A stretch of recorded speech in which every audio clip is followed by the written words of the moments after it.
Check time.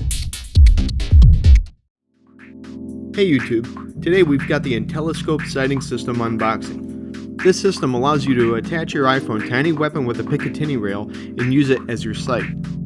Before we begin, this item was lent to me by my good friend Lou Arthur, who you may know from doing some correspondence work for the Blast Radius Woodsball podcast in the past.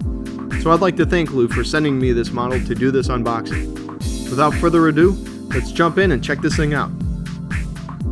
Right away, the system adequately displays what its purpose is by using a cardboard cutout with a screenshot of the heads-up display. From the top, they have some illustrations of varying mounting positions and reticles available.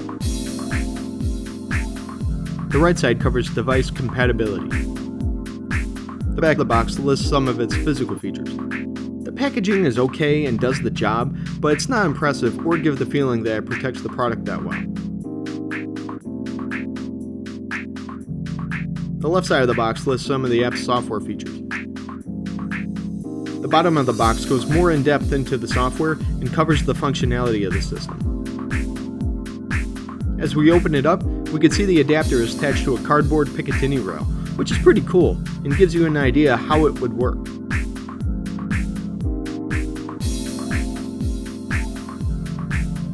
Inside the left half of the box is a mounting case, and underneath it are diagrammed instructions on how to mount the system to your rails.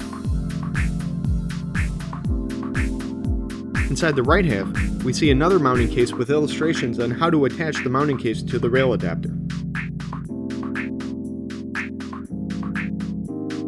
As you can see, the two cases inside the box are noticeably different in length and are meant to fit different Apple devices. The shorter case is meant for the iPhone 4 and 4S. We'll talk about the other case in just a second. To remove the case from the rail adapter, just push down on the top button and pull away from the top. Here we can see how they interlock to each other. The cardboard screenshot is actually glued into place, so don't be shy on pulling it out. Just give it a good tug. In total, we have 3 cases included with the system. The easiest way to tell the difference between the two longer cases is by their sides. The one with the open side is meant for the iPod Touch 5, while the one with the rail is meant for the iPhone 5 and 5S. They are not interchangeable though because the volume rockers and mute switches are not in the same locations. At first glance, the rail adapter appears to be made out of plastic, but feels pretty solid. The locking mechanism is phenomenal. It's just an interlocking sliding mechanism with a turn of a lever. So easy to use, but time will tell how secure it is when out in the field. The rail adapter has a dull rubberized finish and feels soft and smooth to the touch. The mounts are pretty simple and the button is firm, requiring a decent amount of pressure to depress it. To install a case, hook the lower side first and push down on the top button to fit the top hooks. On my iPhone 5, I used an OtterBox Defender case. As you can see, you can't put your phone into the mounting cases with any third-party case. It just won't fit. However, the company's website says they are working on a universal mount for any phone, including cases, so we'll have to keep an eye open for that later. Once I remove my own case, you need to install the phone with the volume rockers first, and then push in on the other side. It'll be a tight fit, so make sure you push hard along the edges and not the middle of the screen. One drawback I noticed is the phone would not completely seat into the mounting case. No matter how much I tried, it wouldn't fit all the way and there was a small slant to the phone inside the case. After checking the company's website, it appears the case's material shrinks in production and should be replaced. If you contact them, they'll replace it for free. Mounting the rail adapter onto my A5 was pretty straightforward in a cinch. Next, I mount the case with the phone already installed and fire up the app. If you use a Cyclone, you're going to run into a problem. It completely blocks the side of the camera, rendering it useless. Your first thought would be, no problem, just flip the phone over. But as you can see, you run into another problem. The app doesn't correct its orientation and the HUD is upside down, with the exception of the reticle. This is a pretty big problem because if you try to adjust the distance, the adjustments are reversed, and zeroing your reticle won't work. With that out of the way, let's move on to some of the app's features. If you tap above the reticle, you can adjust the range of your target, and it will automatically adjust based on the ammo you're using.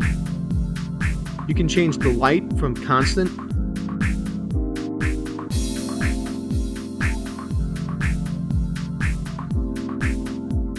to flashing,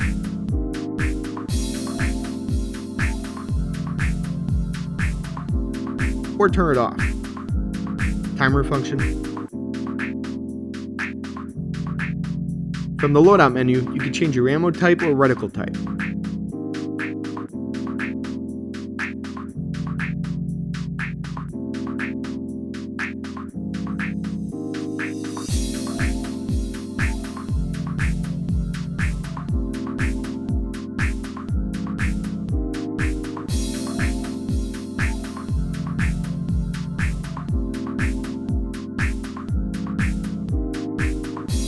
For each ammo type, you can adjust its parameters such as velocity, size, shot count, drag coefficient, etc.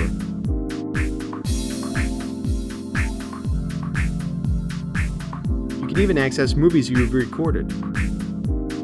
You can also adjust the windage for the sight. The arrows are small clicks, while swipes are large clicks. The display menu lets you toggle things such as the clock, GPS, weapon ammo type, or cycle the timer up or down. Shooting the A5 at a target about 75 feet away with 5 times magnification, the accuracy was pretty good. I was able to sight in the reticle, and it adjusted pretty close when distance changed.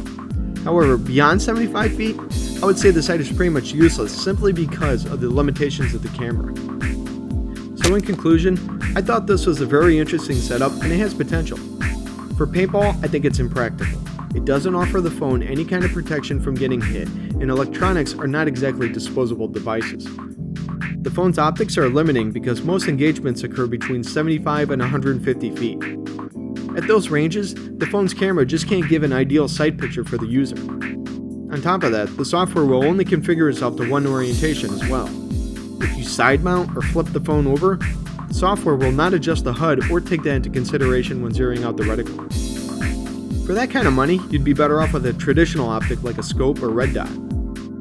When firing even on a paintball gun, the recorded video will have significant camera shake, and I would assume it would only be worse with actual firearms. Lastly, I wish there was a user manual to go along with the software, especially for the different ammo type specs. For right now, it requires trial and error on the user to figure things out. What I do think the system offers is an interesting setup for hunters. If you want to record your hunts at close range, such as in a tree stand, then this setup might be just for you. You don't have to worry about your phone getting hit by incoming fire, and you can record your kills. I love some of the features that the app offers, such as different reticles, movie recording, and trajectory compensation. This sighting system can be useful, but it requires improvements at this time. I hope you guys found this video helpful, and I'll see you later.